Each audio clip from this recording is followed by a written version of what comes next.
Tidak boleh, adab dalam Islam tidak boleh orang sakit meminta cepat dimatikan, apalagi tidak sakit. Ya. Tapi kalau ternyata memang sudah nampaknya memang tidak ada kondisi harapan untuk hidup, maka ada doa diajarkan Nabi gimana cara kita berdoa. Kata Nabi apa doanya? Yaitu Allahumma ahyini ma kanatil hayah khairan li. Wa tawaffini in kanat al wafah khairan li. Ya. Ini hadis yang sahih ya. Apa kata Nabi? Bahwa ya Allah, kalau seandainya hidup ini baik bagiku ya Allah, maka hidupkanlah aku. Dan kalau seandainya mati itu baik bagiku, maka matikanlah aku. Bismillahirrahmanirrahim. Assalamualaikum warahmatullahi wabarakatuh. Alhamdulillahi Rabbil Alamin. Hamdan yuwafi ni'amahu wa yukafi'u mazidah. Ya Rabbana lakal hamdu kama yanbaghi li jalali wajhikal karimi wa azimi sultanik. Allahumma salli wa sallim wa barik ala Sayyidina Muhammadin wa ala alihi wa sahbihi wa sallim. Subhanaka la ilma lana illa ma 'allamtana innaka antal alimul hakim. Allahumma 'allimna ma yanfa'una wanfa'na bima 'allamtana wa zidna 'ilma. Rabbana innana amanna faghfir lana dhunubana wa qina 'adzaban nar. Rabbana la tuzigh qulubana ba'da idh hadaitana wa hab lana min ladunka rahmah innaka antal wahhab. Amma ba'du. Hadirin sidang jamaah salat maghrib dan isya Masjid Al-Ma'mur, Oman, Lamprit, Kota Banda Aceh yang Allah muliakan. Kita patut bersyukur kepada Allah.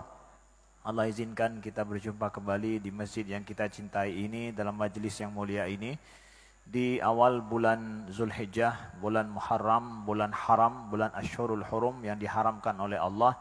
Sebaik-baik bulan, masa di mana amal soleh itu sangat dicintai oleh Allah Subhanahu wa taala pada hari-hari yang seperti ini. Maka mari sama-sama kita niatkan i'tikaf di masjid, sama-sama kita meniatkan menunggu salat Isya berjamaah, dan sama-sama kita meniatkan menuntut ilmu dan memperbanyak kebaikan kita dan menjauhkan diri dari hal-hal yang tidak berguna dan bermanfaat di luar sana. InsyaAllah sejenak kesempatan kita di masjid Allah tuliskan bagian dari amal ibadah kita pada Allah Subhanahu wa taala. Amin ya rabbal alamin. Kami mohon maaf, 2 pertemuan yang lalu kami tidak hadir, sedang dalam safari dakwah di luar. Dan Alhamdulillah Allah berjumpakan pada pertemuan kali ini, dan kita melanjut tema yang kita sampaikan dari 2 pekan yang lalu, ya, yaitu kita lanjutkan tentang pembahasan tentang akidah, tentang masalah gaib, dan kita sudah bicara tentang masalah ruh, dan pertemuan ini kita lanjutkan dengan kita bicarakan tentang kematian. Apa yang kita bicarakan ini adalah referensi kembali kepada Al-Quran dan Sunnah Nabi Sallallahu Alaihi Wasallam. Kita mengambil keyakinan kita kepada di dalam hal ini berkenaan tentang masalah gaib ini, itu adalah sesuai dengan akidah Islam. Nah, ini yang ingin kami tegaskan sedari awal. Kita selaku orang Muslim diajarkan di dalam Al-Quran dan juga di dalam Sunnah Nabi tentang rahasia besar dalam kehidupan dan bagaimana perjalanan kehidupan ini dari awal sampai akhir. Dan hal ini yang tidak dimiliki dalam semua filsafat, terutama adalah filsafat barat. Tidak ada ketegasan, kepastian masalah hidup dan setelah hidup. Ya, bahkan di dalam agama Yahudi sendiri itu tidak didapatkan kepastian apa yang terjadi setelah mati. Apakah manusia itu setelah dia mati akan hidup di dunia ini lagi, atau di alam yang berbeda, surga dan neraka itu seperti apa? Itu dalam agama Yahudi tidak jelas. Siapapun yang belajar tentang agama Yahudi, dia tidak akan mendapatkan kejelasan dan ketegasan tentang masalah itu. Tapi di dalam Islam kita dapatkan hidup kita saat ini itu dijelaskan oleh Allah, dan Allah sampaikan kepada kita, kaifa takfuruna billahi wa kuntum amwatan fa ahyaakum thumma yumitukum thumma yuhyikum thumma ilaihi turja'un. Itu perjalanan dalam satu ayat, itu perjalanan dengan tegas Allah sampaikan. Kaifa takfuruna billahi wa kuntum amwata. Bagaimana kalian kufur atau kafir terhadap Allah, padahal kalian sebelumnya amwata, adalah dalam keadaan mati. Summa ahyakum, kemudian Allah hidupkan kalian. Summa yumitukum, kemudian Allah matikan kalian. Summa yuhyikum, kemudian Allah hidupkan kalian. Ya, summa ilaihi turja'un, kemudian dikembalikan kalian kepada Allah. Itu adalah khulasah atau rangkuman yang sangat singkat sekali tentang perjalanan kehidupan manusia itu sendiri dari fase demi fase. Kita akan kembali semuanya kepada Allah. Kita dimulai dari ketiadaan, hidup, kemudian tiada, kemudian hidup, dan kita kembali kepada Allah. Nah, sekarang bagaimana kita memahami kematian itu sendiri? Ada sebahagian kita selama ini memahami bahwa kematian itu adalah ketiadaan hidup. Ya. Seperti seseorang melihat, lalu kemudian dia buta, maka buta itu adalah mati, tidak adanya hidup. Mati itu ketiadaan melihat. Ya. Ini mungkin dipahami banyak oleh orang, seperti itu adanya. Tapi kita dapatkan dalam Al-Quran ada pemahaman yang memberikan makna kematian yang kadang tidak seperti itu. Tapi kematian itu adalah kelanjutan daripada kehidupan. Bukan bermakna bahwa kematian itu sesuatu yang sifatnya adalah kontradiksi dengan hidup. Aneh ya? Coba kita lihat.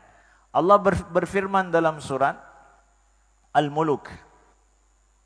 Alladzi khalaqal mauta wal hayata liyabluwakum ayyukum ahsanu amala. Dialah Allah yang khalaqal maut, yang telah menciptakan kematian, wal hayata, dan kehidupan, liyabluwakum ayyukum ahsanu amala, supaya dia mengujimu siapa di antaramu yang lebih baik amalannya. Kalau seandainya kita memahami bahwa kematian itu ketiadaan, apakah ketiadaan itu diciptakan? Kalau kehidupan diciptakan, udah jelaslah, kita tahu hidup, kita merasakan hidup ini. Lalu kematian itu keadaan atau ketiadaan? Tapi Allah katakan kan khalaqal maut, dia menciptakan kematian. Sesuatu yang diciptakan berarti ada, bukan ketiadaan. Dia itu ada, bukan ketiadaan. Jadi hidup adalah suatu kondisi ada, mati juga suatu kondisi ada, tetapi berbeda dengan kondisi hidup. Jadi kematian adalah sesuatu yang sifatnya eksis, ada, tetapi berbeda dengan kondisi hidup. Kedua-duanya ada. Khalaq, diciptakan oleh Allah Subhanahu wa taala. Dia ibaratkan fase yang kita lewati, dari fase ke fase, bukan ketiadaan, dia keadaan, bukan ketiadaan. Kita jelaskan dengan sebuah contoh begini. Allah ciptakan fase pertama kita ada itu adalah ketika di dalam kandungan. Di dalam kandungan kita hidup, selaku janin semuanya kita hidup. Kehidupan kita di alam janin berbeda dengan kehidupan di alam dunia saat ini. Ketika kita dilahirkan oleh ibunda kita atau ditakdirkan Allah lahir ke dunia ini, kita itu mati dari alam janin. Mati dari alam janin menuju ke kehidupan dunia. Alam janin kita udah mati. Di mana kita hidup di alam dunia hari ini dengan hukum dan dengan sunnatullah yang berlaku, enggak berlaku di alam janin. Di alam janin kita hidup dengan apa? Dengan tali pusar. Kita bertahan hidup dengan tali pusar. Yang kalau seandainya tali pusar itu diputuskan, dipotong, kita akan mati. Di alam janin mati, enggak akan bertahan hidup. Tapi subhanallah, Allah lahirkan kita ke dunia justru dengan memotong tali pusar itu, subhanallah kita hidup di alam yang lain, di dunia yang lebih luas daripada alam janin. Tapi kita hidup. Kalau dibayangkan alam janin, udah mati itu. Nggak mungkin hidup. Mati, sudah tidak ada lagi tali pusar.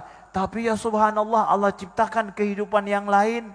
Yang sama sekali janin tidak tahu. Saat itulah berfungsi, hidung kita berfungsi, mulut kita berfungsi, kemudian pencernaan kita berfungsi. Ya, mulai kita makan, minum. Dulu pada saat di alam janin mulut ada, hidung ada, tapi tidak terpakai. Ternyata di alam ini terpakai semuanya. Yang enggak terbayangkan, beda sunnatullahnya, tapi di kedua-duanya hidup. Maka saudaraku, ketika kita mati, kita juga demikian. Kalau dikatakan bahwa Ustadz, bagaimana orang bisa mungkin bertahan hidup kemudian setelah dia mati, padahal perutnya sudah tidak ada lagi, nafas tidak ada, paru-paru tidak ada. Memangnya di alam janin ada pakai itu? Tidak kan? Ya. Tapi kita bisa hidup dengan sesuatu yang Allah ciptakan di alam itu. Maka kembali kita ke alam dunia juga seperti itu. Kita nanti ketika mati dari alam ini menuju alam sana, kita tetap eksis tetapi dalam kondisi yang berbeda kehidupannya. Allah sampaikan di dalam Al-Quran misalkan, saudaraku, ya, kita lihat. Ya. وَلَا تَحْسَبَنَّ الَّذِينَ قُتِلُوا فِي سَبِيلِ اللَّهِ أَمْوَاتٍ بَلْ أَحْيَاءٌ عِنْدَ رَبِّهِمْ يُرْزَقُونَ فَرِحِينَ بِمَا آتَاهُمُ اللَّهُ مِنْ فَضْلِهِ وَيَسْتَبْشِرُونَ بِالَّذِينَ لَمْ يَلْحَقُوا بِهِمْ مِنْ خَلْفِهِمْ أَلَّا خَوْفٌ عَلَيْهِمْ وَلَا هُمْ يَحْزَنُونَ. Ya. Janganlah engkau menyangka orang-orang yang kutilu fi sabilillah, mereka yang dibunuh di jalan Allah, syahid di jalan Allah.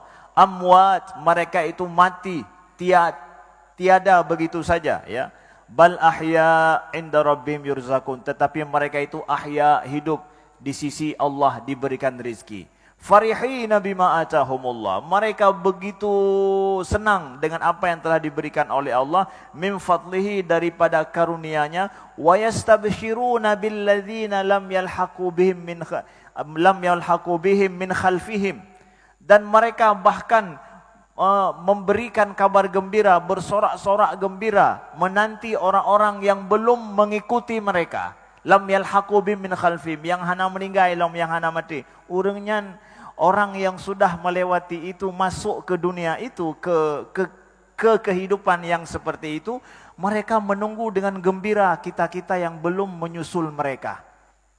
Allah khaufun alaihim walahum yahzanun, mereka tidak takut dan tidak bersedih hati. Kita mendapatkan gambaran di dalam Al-Quran bahwa kematian itu adalah kondisi sesuatu yang ada, hidup juga, tetapi hidup dengan kondisi yang berbeda, hukumnya enggak sama seperti hukum hidup di dunia hari ini. Persis seperti tidak sama hukumnya seperti hidup di alam janin. Janin enggak bisa membayangkan gimana luas dan hebatnya hidup kita hari ini. Begitu juga yang telah melewati kehidupan dunia hari ini, kita ini enggak bisa membayangkan bagaimana hidup mereka di sana. Persis seperti janin nggak bisa membayangkan hidup kita hari ini, kita nggak bisa membayangkan juga bagaimana kehidupan mereka yang telah di alam kubur. Perjalanan roh kita, saudaraku yang dimuliakan Allah. Maka oleh sebab itu, Allah sampaikan di dalam Al-Quran, bahwa kematian itu dari satu sisi memang dinamakan dia itu musibah. Ya, asobatkum musibatul maut. Bahwa menimpa kepada kalian itu musibah kematian. Tapi dalam sisi yang lain juga, Allah gambarkan bahwa kematian itu nikmat. Kematian itu nikmat. Kok bisa Ustaz? Ya. Allah sampaikan dalam surat Ar-Rahman. Allah sebutkan bahwa kullu man 'alaiha fan wa yabqa wajhu rabbika dzul jalali wal ikram. Fabi ayyi ala'i rabbikuma tukadziban. Ya. Kullu man 'alaiha fan, yang ada semua itu akan fana, ya. Yang tinggal yang hanyalah Allah Subhanahu wa taala.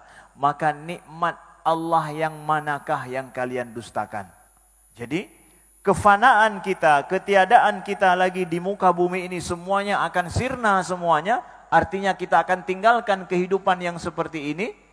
Ya itu sudah takdir Allah, kita akan tinggalkan kehidupan ini yang seperti ini semuanya. Lalu menuju ke mana? Kehidupan yang lain. Yang itu jauh lebih luas, lebih dahsyat, lebih hebat daripada kehidupan yang ini. Bapak Ibu yang dimuliakan Allah, yang penuh dengan apa? Yang penuh dengan kelelahan, kecapean, cobaan daripada Allah, semuanya menuju kepada kehidupan yang lain. Maka nikmat Allah manakah yang kalian dustakan? Makanya kata para ulama, kalau begitu dari sisi lain kita pahami bahwa kematian, adanya fase kehidupan kita, fase yang kita lewati setelah hidup dunia ini, itu adalah fase merupakan nikmat Allah diberikan kepada kita. Bayangkan saja, maaf cakap hari ini, adanya orang yang meninggal kadang disyukuri, kagum Allah, alhamdulillah, daripada merana ada udep. Kaunan, detakalan udep merana ada. Kan Allah, alhamdulillah. Lebih god memang ganyang Allah laju. Kita saja hari ini di dunia ini kadang merasakan di mana kondisi meninggalnya, dipanggilnya dia kepada Allah itu lebih baik bagi dirinya. Maka kita camkan ini baik-baik, saudaraku yang dimuliakan Allah. Bahwa kita harus takut kepada mati. Dari sisi lain kita kabarkan dari Al-Quran, justru Allah menggambarkan itu sebuah nikmat juga.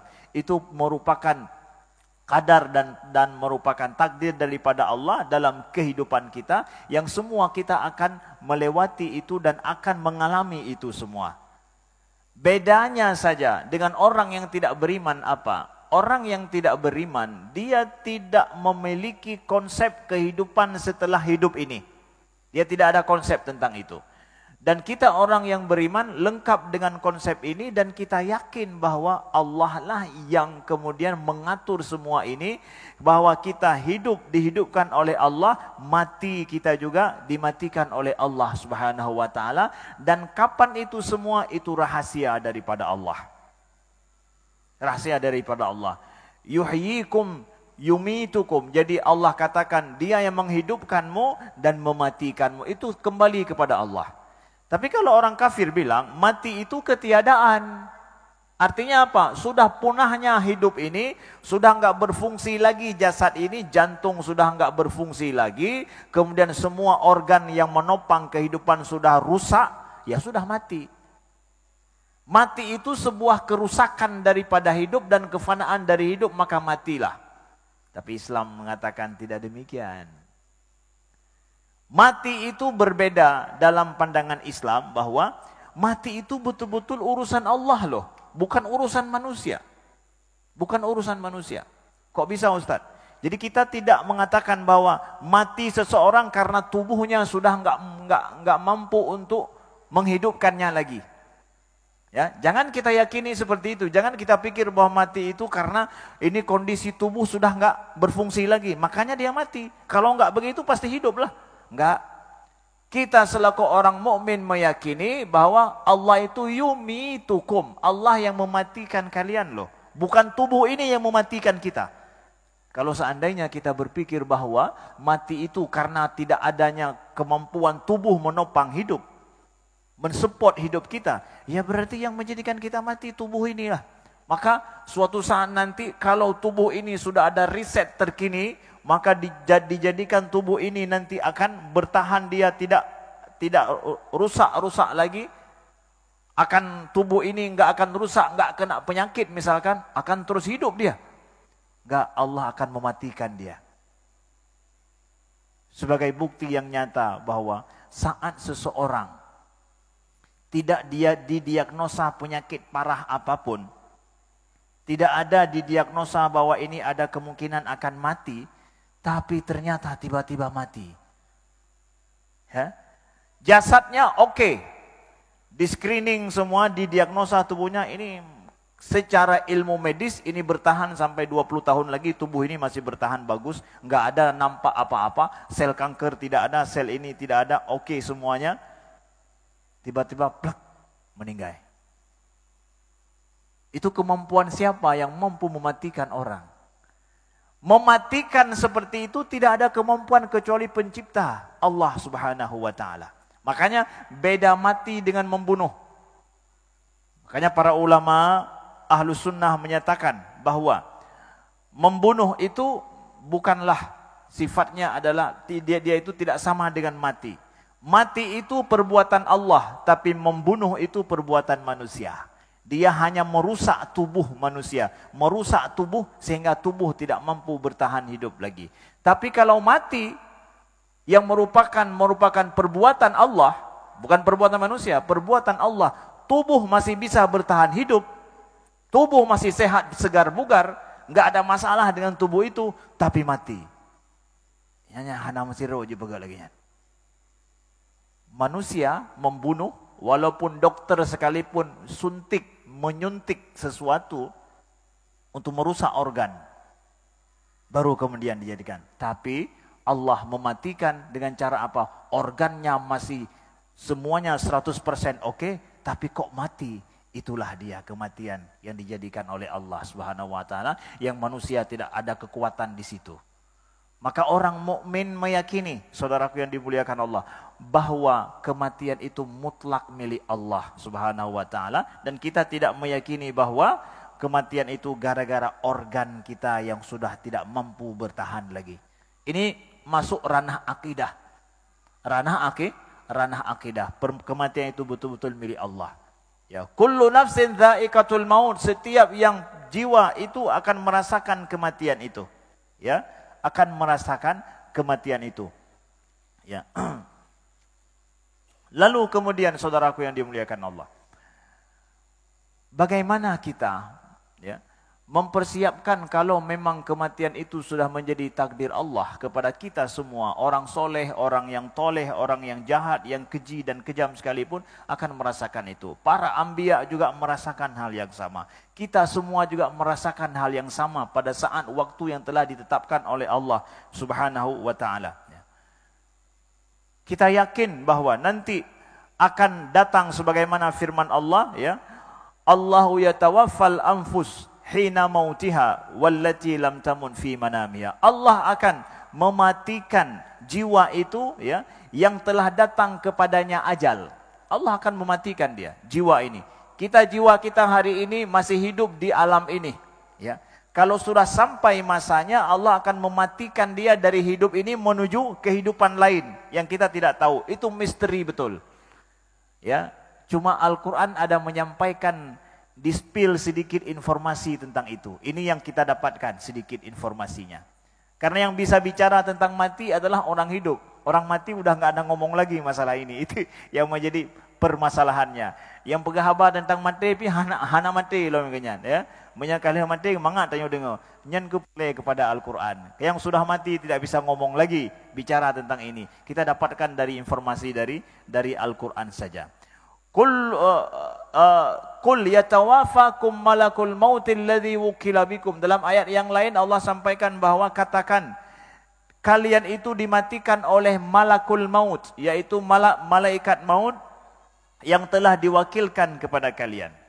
Jadi ayat ada dua versi. Ayat yang pertama Allah sampaikan Allah mematikan setiap jiwa itu ketika saat datang ajalnya. Sedangkan ayat yang lain menyampaikan kepada kita bahwa malaikat maut yang diwakilkan untuk mematikan kita. Jadi yang benarnya siapa? Malaikat atau Allah? Kedua-duanya benar. Bahwa untuk masalah kematian memang Allah mengutus malaikat untuk mencabut nyawa daripada seorang hamba itu. Dengan ditakdirkan oleh Allah kalau dia sudah masanya, sudah sampai ajalnya, akan dicabut nyawanya oleh malaikat. Jadi malaikat itu datang adalah atas perintah daripada Allah Subhanahu wa taala. Namanya siapa? Kita sering menghafal namanya Israel. Tapi nama malaikat maut Israel itu bukanlah berdasarkan kepada hadis yang sahih bahwa betul memang namanya Israel. Tidak ada hadis yang sahih yang mengatakan bahwa namanya adalah Israel. Ya. Tapi kalau kita katakan malaikatul maut, malaikat maut itu memang sebutan dalam Al-Qur'an, malaikat maut memang. Malakul mautil ladzi wukila bikum. Ada malaikat maut yang diwakilkan untuk mencabut nyawa kalian, ya. Itu Allah sampaikan memang betul ada malaikat itu. Jadi kita akan berjumpa dengan malaikat maut siapapun kita pada saat ajal kita itu sudah sampai, Ya, ditakdirkan oleh Allah Subhanahu wa taala. Maka kalau seandainya kematian itu suatu kepastian dalam hidup, bukankah masalah kematian ini sesuatu yang semestinya harus sering kita pikirkan?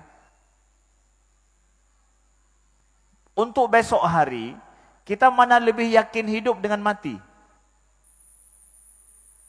Kalau ditanya nih, nyoy drone tengah lebih yakin udip atau mati tengah?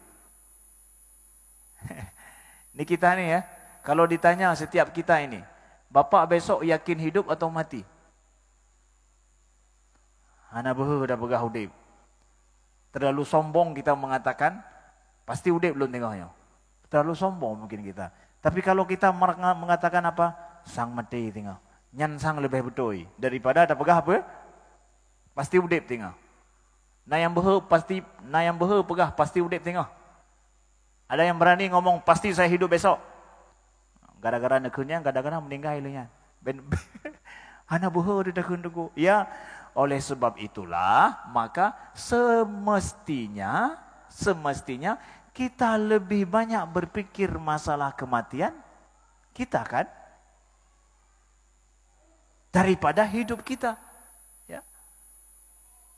Kata Nabi, "Aktsiru min dzikri hadimil ladzat." Perbanyaklah oleh kalian untuk mengingat hadimil ladzat, the terminator. Jadi hadim itu terminator, pemusnah segala kelezatan. Ya. Terminator terhadap semua kenikmatan. Itu apa? Maut, kata para ulama. Jadi Nabi mengatakan bahwa perbanyaklah kalian untuk mengingat akan pemusnah segala kenikmatan. Apa itu? Al-maut, kematian. Maka seorang mukmin yang yakin kalau dia akan mati, dan ingat sebagaimana kita sampaikan di awal, mati itu adalah perpindahan fase hidup. Mati kita dari alam ini menuju alam lain yang misteri bagi kita, sebagaimana misteri bagi si janin akan kehidupan yang seperti ini dengan hukum yang berbeda. Ya. Pada saat kita akan masuk ke alam kubur yang akan kita ceritakan nanti, alam kubur, alam barzakh, maka di sana yang kita butuhkan bukan sesuatu yang kita butuhkan di alam ini. Sebagaimana janin tidak membutuhkan apa yang kita makan di alam ini, dia butuh yang lain. Begitu juga seperti itu kejadiannya, saudaraku yang dimuliakan Allah. Ya.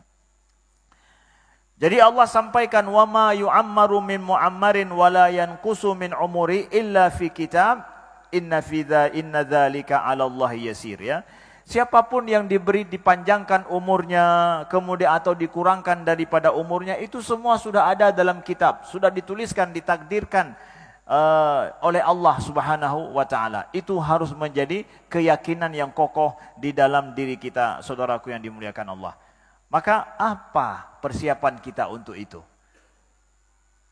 Apabila yang pertama, seseorang untuk menuju kematian itu ada dua macam. Yang pertama adalah diberikan tanda-tanda oleh Allah.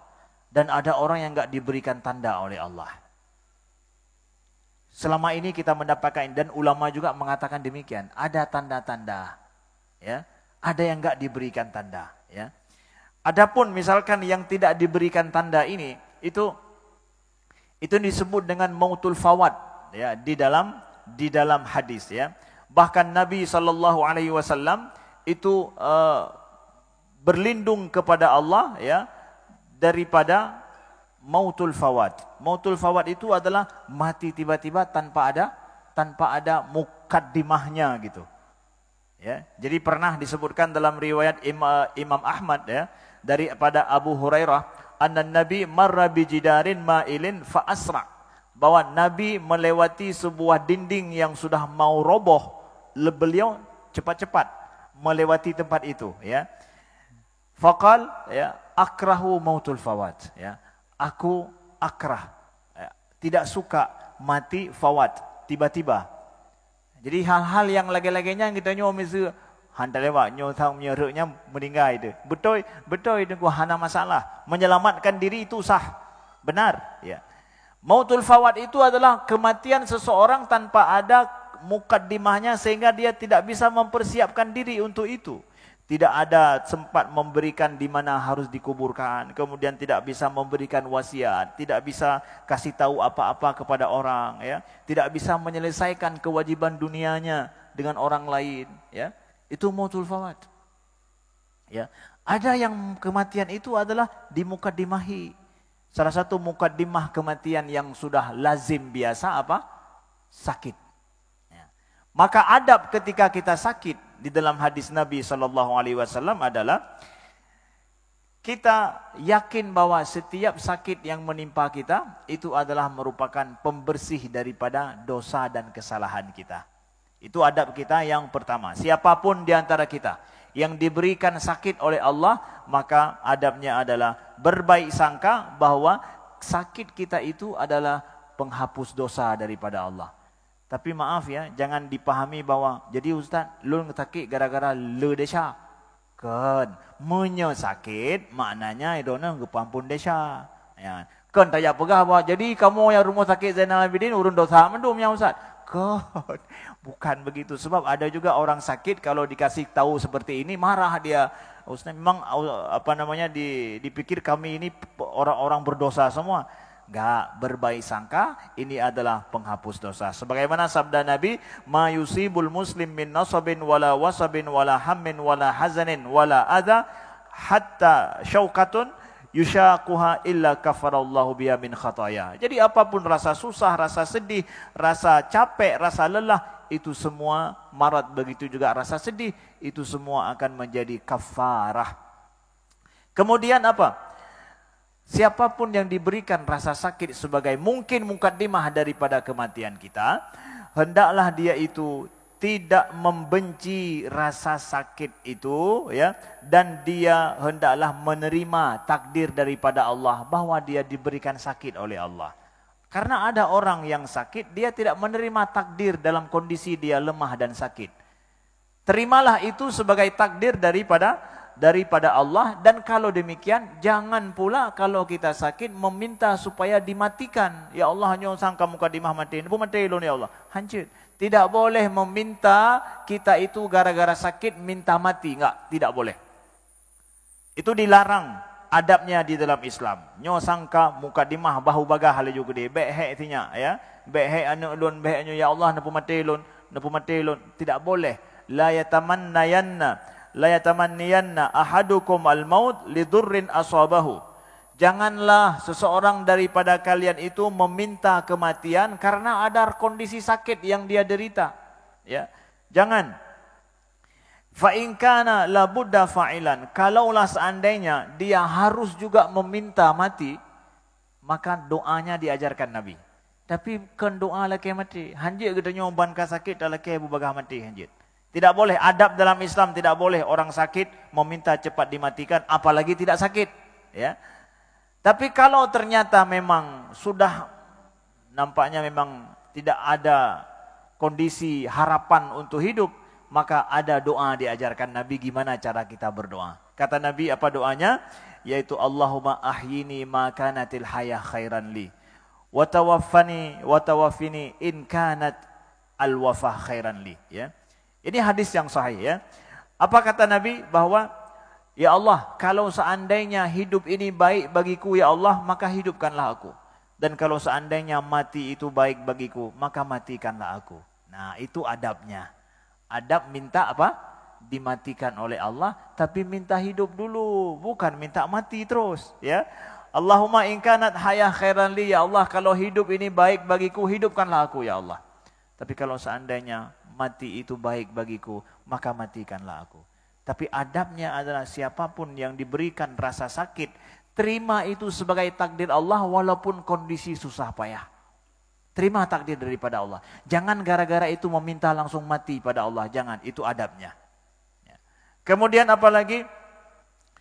Hendaklah siapapun yuhsin dzan billah. Kalau memang kita sudah nampak tanda-tanda tidak mampu bertahan hidup lama, hendaklah kita berbaik sangka kepada Allah kalau Allah akan mengampuni kita. Nah, ini dia adab yang selanjutnya. Ini kita sampaikan pada orang yang masih sehat. Alhamdulillah ini sehat-sehat semua. Kalaulah nanti sampai masanya, sampai waktunya, setiap kita diberi tanda oleh Allah, kalau kita misalkan enggak mampu nampaknya bertahan akan hidup lama dengan kondisi yang ada, maka berbaik sangka kepada Allah, kita diampuni oleh Allah. Bukannya masa lagi mengenang dosa-dosa yang ini semua sehingga kita merasa ketakutan, merasa kita bahwa justru kita akan sengsara pada saat di akhir-akhir hayat kita. Jangan. Pasti di akhir-akhir hayat itu justru kita minta ampun sama Allah dengan rahmatnya. Kita kenang dan kita ingat rahmat Allah di masa-masanya sekret bacut. Mungkin sehari lagi bertahan hidup atau mungkin tidak lama lagi. Hidup sudah tidak akan lama lagi bagi saya. Sudah ini, maka saatnya kita untuk mengenang dan mengingat Allah Maha Pengampun, Allah Maha Penyayang. Udah itu, berbaik sangka kepada Allah. Siapapun kita orang mukmin, ya. Man kana akhira kalami la ilaha illallah, kata Nabi, dakhalal jannah. Ingat hadis Nabi ini. Yang Nabi katakan bahwa siapa saja yang akhir daripada kalimah dia keluar dari hidup ini, la ilaha illallah, dia masuk syurga. Kata para ulama, maknanya apa Ustaz? Apakah dia mengucapkan di akhir daripada sakaratul mautnya bahwa la ilaha illallah, atau memang walaupun dia tidak ucapkan tetap akan dianggap dia mengucapkan la ilaha illallah? Ada dua pendapat. Yang pertama, bahwa la ilaha illallah, akhir kalimah la ilaha illallah adalah walaupun dia tidak ucapkan di saat sebelum sakaratul maut, tetapi selama ini dia hidup atas dasar kalimah la ilaha illallah itu, dia berjuang untuk itu, dia beribadah dengan kalimah la ilaha illallah, dia ingat Allah dengan kalimah la ilaha illallah, walau enggak sempat dia ucapkan di akhir daripada ucapan hidupnya, tetap dia dianggap akhir kalamihi la ilaha illallah. Akhir daripada kalamnya la ilaha illallah. Walaupun mungkin enggak sempat ucapkan, tetapi hidup dia selama ini atas kalimah itu, tetap dianggap dia hidup memperjuangkan kalimah la ilaha illallah walau tidak terucap dengan lisan saat dicabut nyawanya. Tidak ada masalah. Karena kadang ada seseorang itu mati dalam kondisi apa? Dalam kondisi memang tidak ada mukaddimah. Plek tiba-tiba. Makanya kan la ilaha illallah kekeun mangkibannya, dia telah hidup selama ini di atas kalimah itu, tertulis akhir daripada kalimah hidupnya la ilaha illallah. Atas dasar itu memang dia hidup. Atau juga yang kedua bermakna apa? Memang sebelum dia sakaratul maut, la ilaha illallah terucap dari lisannya selalu. Maka adab daripada ini, siapapun kita, kalau sudah nampaknya sudah tidak lama hidup lagi, berbaik sangka kepada Allah. Kalau Allah, innallaha yaghfirudz dzunuba jami'a, ya, sesungguhnya Allah mengampuni dosa semuanya. Ingat itu. Siapapun kita pendosa sekalipun, ya, ingat rahmat Allah itu, ya, pada akhir-akhir kita. Karena Nabi mengatakan, ana inda dhanni 'abdi bi, sesungguhnya aku ini sesuai dengan persangkaan hambaku, kata Allah dalam hadis qudsi. Itu adabnya. Kemudian selanjutnya, kalau kita tahu ada orang sakit, ya, dalam kondisi dia sakit, maka kita memang disunnahkan oleh Nabi untuk apa? Untuk iyadatul marid, mengunjungi orang sakit. Mengunjungi orang sakit, kita disunnahkan untuk mendoakannya. Walau tidak lama-lama bersama dengan orang sakit, tapi kita disunnahkan untuk mendoakannya. Maka dari sini saudaraku, Nabi SAW saja, beliau juga merasakan rasa sakit itu, ya. Yang Nabi mengatakan, inni u'aku kama yu'aku rajulan minkum, ya. Sesungguhnya aku juga merasakan u'ak. U'ak itu adalah kondisi tubuh Nabi yang panas, naik panas, demam tinggi, sebagaimana dirasakan oleh rajulani minkum, oleh dua orang daripada kalian. Nabi saja sebelum beliau meninggal, beliau panas demam beliau seperti dua orang demam di antara kita. Jadi tidak sebanding. Kalau kita demam sip ke drawata, Nabi payah benar dua orang untuk merasakan kiban demam Nabi. Nabi merasakan hal yang sama.